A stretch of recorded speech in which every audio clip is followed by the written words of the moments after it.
بودكاست حكايتها تهمني، تهمك، تهمنا كلنا. ازيكم؟ انا سارة عزيز من سيف ايجيبت، والنهارده تيك توك وسيف ايجيبت ومنتدى شباب العالم بيقدموا لكم بودكاست حكايتها، لان حكايتها تهمني جدا وتهمك وتهمها. وفي حلقة النهاردة هنتكلم عن homes versus houses. البيوت بتاعتنا اللي تربينا فيها واللي عايشين فيها ممكن تبقى بس مباني، وممكن تبقى بيت آمن. عارفين الاكزامبل اللي بيتقال home sweet home؟ حد لما بيرجع من السفر او يبقى مش موجود او لسه راجع من يوم صعب او يوم متعب بيتقال له كده: اهلا بيك في البيت، حمد لله على السلامه، انت وصلت البيت. البيت اللي بحس بيه في الامان، البيت اللي بحس بيه اني نفسي، والبيت اللي بحس فيه ان انا مقبول زي ما انا. وولادنا وبناتنا مراهقيننا واليونج ادولتس اللي معانا في البيت محتاجين يكون في سمات معينة موجودة في بيوتنا عشان يبقوا بسهولة قادرين يتكلموا معانا، يجروا علينا مش يجروا مننا، زي ما في الحلقات اللي فاتت كتير قوي اتكلمنا معاكم في الموضوع ده. بس خلوني اقول لكم اكزامبل مهم قوي. عارفين اليوفط اللي بتتعلق في البيوت اللي بيبقى مكتوب فيها في البيت ده احنا بندي فرص، في البيت ده احنا we do give option للشخص انه يغلط، في البيت ده احنا بنلعب العيلة، احنا في البيت ده بنحضن وبنبوس وبنطبطب وبنحتوي وبنغلط وبندي فرص تانية. وده من اهم الحاجات اللي لو سألتوني النهاردة ايه اللي يخلي بناتنا وولادنا يحكوا لنا لو بيواجهوا اي نوع من انواع المخاطر اونلاين او اوفلاين، مش بس كمان اونلاين، هو انه بيتي بيت انا بحس فيه بالامان، بيتي انا ممكن اطمن احكي لاهلي لو عديت باي موقف صعب، مش ادور ازاي اخبي عليهم وما احكيلهمش لو حصل لي موقف ممكن يبقى مش احسن حاجه، بالذات لو انا جزء من الغلط اللي ممكن يبقى حصل. عشان كده في حلقه النهارده نفسي اسالكم انتوا كاهالي لو بتسمعونا الاسئله دي، ولو بيسمعونا اليونج ادولتس والتين ايجرز، احكوا لنا وفكروا معانا ايه اللي بيخليك تحس ان البيت ده امن. يمكن لو قلت لك السؤال ده اول حاجه هتيجي على بالك او تخطر على بالك هو انه فكره انه البيت ده انا بعرف اتكلم واخد ودي فيه. مره بنت في تريننج من التريننجز اللي كنا بنعملها في المدارس جت حكت لي ان مامتها جت قالت لها في يوم كان في بنت صاحبتهم معزومه في البيت، شايفه صاحبتك جت استأذنتني قبل ما تدخل الحمام، جت قالت لي طنط ممكن ادخل الحمام؟ فالبنت سكتت كده لثانيه وما فهمتش مامتها بتقول ايه. فتاني يوم او تالت يوم البنت راحت لمامتها قالت لها ماما ممكن ادخل الحمام؟ والبنت كانت بتتكلم قد ايه ده كان من سنين كتير، البنت كبرت دلوقتي وبتحكي الموقف، فبتتكلم انه ازاي وقتها ما فهمتش مامتها قصدها ايه، كأن مامتها قالت لها شايفه صاحبتك بتعمل ايه، انت مش بتعملي زي، انت مش مؤدبه زيها او مش بتطلبي الطلب زيها. فلما البنت جت نفذته بالظبط زي ما البنت عملت، وراحت سالت مامتها ينفع ادخل الحمام ولا لا، كانها في مدرسه مش في البيت. محدش يقدر ينتقد ان المبدأ بتاع الام صح، انها عايزه بنتها بولايت ومؤدبه وبتطلب، محدش يقدر ينتقد ان الموقف حصل بالفعل. بس المشكله الحقيقيه هنا ان لما الام جت تنفذه وتطبقه على ارض الواقع مع بنتها ما عملتهوش صح. خليني اقول لكم ايه اللي المفروض يحصل. حبيبتي بعد ما اليوم يخلص لانه حصل اون سبوت والبنت موجوده، شفتي النهارده صاحبتك وهي في البيت عندنا لما جت سالتني ينفع ادخل التواليت؟ انا بيفرق معايا قوي احسك كمان، انت كمان لما نروح عند حد البيت تطلبي قبل ما تاكلي حاجه او قبل ما تفتحي التلاجة او قبل ما تخشي عند حد او قبل ما تخشي التواليت. طبعا مبدأ المقارنه مبدأ خاطئ بكل الطرق، وما بنشجعش خالص البيرنتس ان هم يقارنوا ولادهم بولاد ناس تانيين. لكن لو انت النهارده عايزه تعلمي بنتك تبقى بولايت، قوليها لها ستريت فورورد، قولي لها بشكل صريح انا عايزاكي تبقي 1 2 3، انا عايزاكي تخلي بالك من طريقتك وانت بتتكلمي، انا عايزاكي تخلي بالك من اسلوبك وانت بتتكلم مع الناس اللي حواليك. مفيش مشكله خالص ان احنا نعلم ولادنا يعملوا ايه، بس الطريقه اللي بنعلمهم بيها محوريه، الطريقه اللي بنقول لهم بيها ازاي يتكلموا وازاي يتصرفوا بتفرق من البيوت عن البيوت. يا مباني يا هومز يا هاوسز بجد، لانه فيها بحس انا كطفل او مراهق او يونج ادولت ان انا بتاخد في جيرني بتعلم فيها ازاي اتصرف وانا مقبول. لو جيت مسكت لكم الجزء اللي ليه علاقه بالبيوت اللي بيتعلق ويدو سكند شانسز، يعني ايه بندي فرص تانية؟ يعني ولادي وبناتي فاهمين ان هم ممكن يغلطوا، وان انا كمان بغلط. على فكره ولادنا وبناتنا ما بيفهموش بالانستراكشنز، بالحاجات اللي بتنزل عليهم كده من السما وهم مش فاهمين هي جايه منين. ولادنا وبناتنا بيستوعبوا لما حتى انا بغلط، بيتفرجوا على البروسيس، السيستم، الخطوات اللي تم اتباعها لما انا غلطت او عملت حاجه مش اصح حاجه. لانه متهيألي دي حاجه وارده جدا، ولازم احنا نقول لاولادنا وبناتنا ان احنا كمان بنغلط ونتعلم. لانه ممكن هم يبقوا حاسين ماما بابا مش بيغلطوا، هما كده تمام، او لما نغلط يتصدموا صدمه كبيره. لكن الحاجه المحوريه اللي بتفرق من البيوت عن بعض هو اني انا مدي فرصه لابني يغلط، وهو فاهم انه بيغلط في البيت معايا وانا بعلمه يعملها ازاي. انا مع جدا ان احنا نربي الولاد وان احنا ما نسيبهمش يعملوا اللي هم عايزينه حسب ما هو حاسس وحسب ما هو عايز. مفيش حاجه اسمها كده اكيد، لكن بجايد، برشد، وده دوري كبيرنت، بوجهه، بساعده، بحط معاه سيناريوهات لما يغلط يتصرف ازاي. مسكت بنتي من اسبوعين كده من كتافها، قلت لها بقولك ايه، عايزاكي تركزي في اللي هقوله ده كويس قوي. اي مره تعملي حاجه غلط كبيره قوي او صغيره، دايما تعالي اجري عليا، اوعي تجري مني.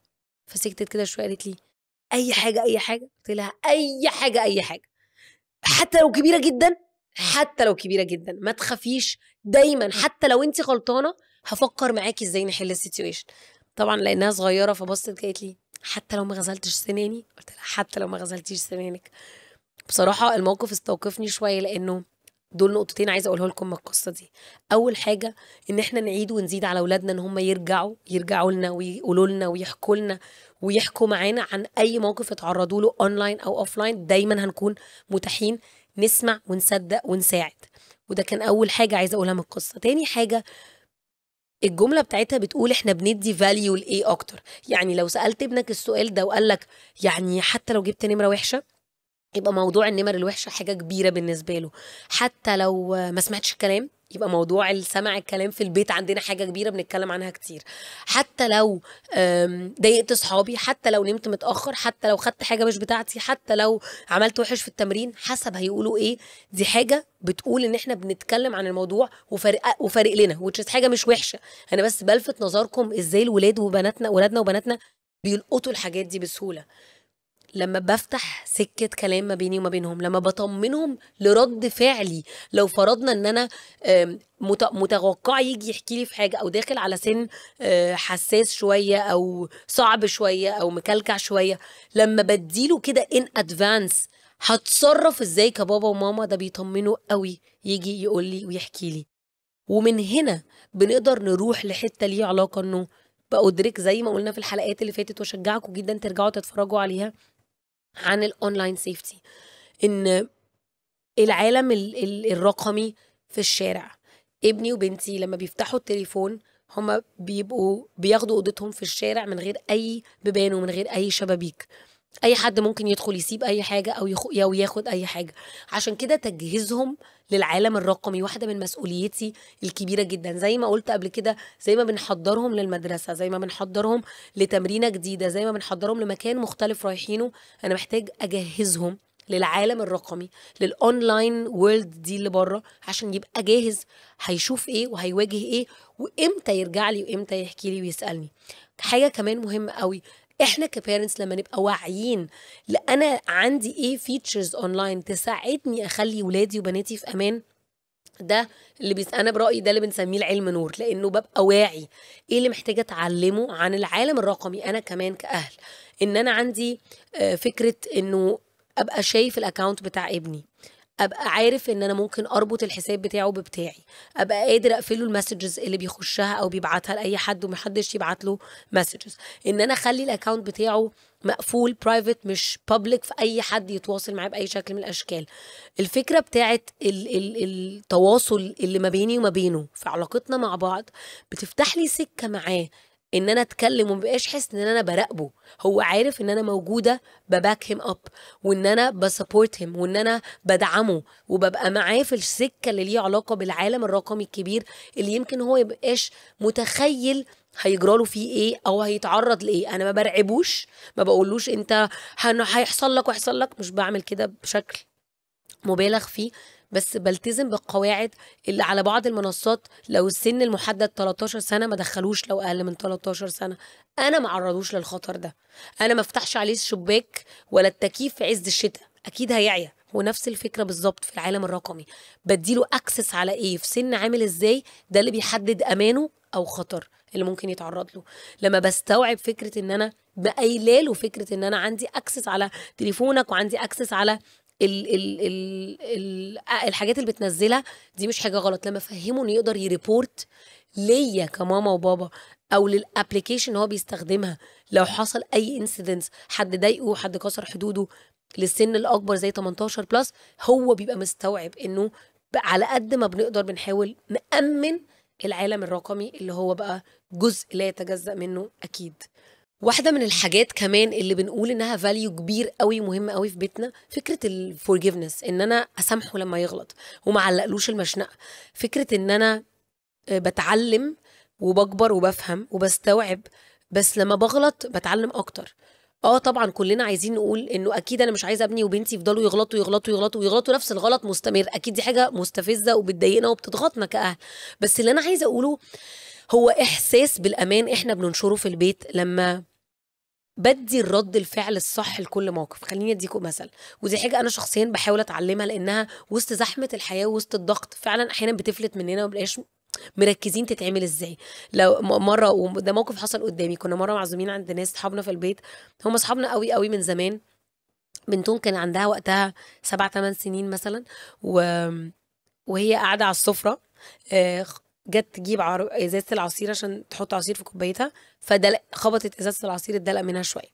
فالام اوكي يا حبيبتي مفيش مشكله، اساعدك؟ قالت لا تمام يا ماما ثانك يو. شويه وبعدين بنت جت تحط تاني فطلعت بره الكوبايه. فالام برضو سبحان الله كده كان فيه هدوء وسلاسه في رد الفعل، وقالت لها انتي تمام محتاجاني اساعدك؟ قالت لا تمام انا خلاص مش عايزه عصير. قالت لها اوكي، وعدى الموقف. هي الام صاحبتي، فانا كشتها كده بعد ما الموقف خلص، قلت لها هو يعني ايه الموضوع، يعني انت ايه الهدوء الرهيب اللي انت فيه ده النهارده؟ قالت لي اول مره تقعد على السفره مع الكبار، انا متخيله انها مضغوطه، اول مره تمسك العصير وتدلقه لنفسها، مش عايزه احسسها انها مش عارفه تعمله، فشلت عادي، انا نفسي ككبيره ممكن ادلق وانا بحط من كوبايه العصير. هل بقى لو الموقف ده بيكرر كل يوم بتدلق كل يوم حاسبها؟ اكيد لا. حتى لو اللي هعمله ان انا امسك لها ايديها واوريها ازاي بتحط جوه الكوبايه، ولا بنروح لاكستريم بنسيبهم زي ما هم عايزين زي ما كنت بقول لكم في الاول، ولا ان انا ازعق واشخط واحرجها قدام الناس. وهنا الام بهرتني لانها كانها استوعبت الستيت اوف مايند بتاعت بنتها، كانها ادركت البنت في حاله ذهنيه عامله ازاي، هي مضغوطه لان في كبار قاعدين قدامها على السفره، وكانها مش عارفه تتصرف بحريه، كانها كده متنشنه مش عارفه تعمل ايه. فكره ان انا سامح وان انا اعدي الموقف وان انا ادي فرصه تانية مع بعض كده كانهم جروب مع بعض، فكره ان انا اوريه في مواقف مختلفه ان انا معدياله حاجات، معلش حصل خير بس تعالى نفكر المره الجايه نعمل ايه. حاجه مشكله في المدرسه، مشكله في النادي، مشكله في التمرين، في النمر، في الاصحاب، في العيله، في الجاذرينجز، في عيد ميلاد، في اي حته بنعمل توك، في حوار بيحصل ما بيننا وما بينهم. طب ايه اللي حصل؟ اصل انا صحابي قالوا لي افتح الفيديو ده. طيب انت سألتني هتفتحه ولا لا؟ لا اصل انا كان عندي كيوريوزيتي. صح، طب ايه اللي شفته؟ 1 2 3. طب اتضايقت؟ شفت انك اتضايقت؟ طبعا بتكلم عن الفيديوز اللي بتضايق، مش بتكلم عن حاجات مثلا مهمه او مفيده. قوي يا مامي. طيب هو ده اللي انا بقوله لك، انا بساعدك ابقى فلتر ليك قبل ما تبص على الحاجه، او ان انا حاطط بقى فلترنج معين مع حاصل على اللابتوبس او الايبادز بتاعتي، فبالتالي ما يبقاش عنده الاكسس ده. زي فكره كوبس الكهرباء، انا بلوك بكوبس الكهرباء، ما بسيبوش كده، بس في نفس الوقت عينيا عليه لو هو راح يحاول يفتح كوبس الكهرباء يبص عليه عشان ما يكهربش. وكل مرحله عمريه ليها المواقف الكتيره اللي ممكن يعدوا بيها، بس اللي بيجمعنا معاهم في كل ده انا ازاي بسامح وازاي بدي فرصه تانية وازاي بحسسه بالامان يحكي لي، وردود فعلي حتى لو جامده وفيرم لمصلحته بتبان فيها الحب والامان والاحتضان اللي هما محتاجينه عشان يكملوا يبقوا بيحكوا لنا وبيرجعوا لنا. واحده من الحاجات اللي انا بنعملها في الوقت دوت ان انا متاحه وموجوده، حتى لو بوقت اقل بس بكواليتي عاليه بجوده عاليه، ليه علاقه بالوقت اللي بقضيه معاهم والليفل اوف الكلام اللي بتكلم فيه معاهم عن يومي وعن حياتي، فبيحسوا ان انا مشاركاهم كمان مش داخله معاهم تحقيق.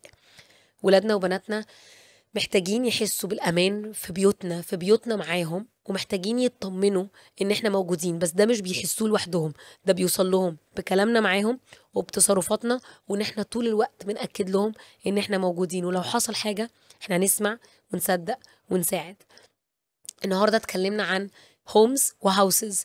الهاوس المبنى، الحيطة، الشبابيك. الهوم الأمان، الاحتواء، الحب، اللي ممكن يبقى بيدي المساحة لولادي وبناتي يجروا عليا ما يجروش مني. ودي كانت حلقة النهاردة، هومز versus houses، المباني ولا الأتموسفير والحب اللي بنعمله جوه البيت اللي بيخلي ولادنا يحسوا بالأمان. ما تنسوش تعملوا سبسكرايب وفولو لكل البلاتفورمز بتاعتنا، تيك توك والسوشيال ميديا بلاتفورمز المختلفة، عشان تسمعوا كل الحلقات اللي فاتت والحلقة دي والحلقات اللي جاية.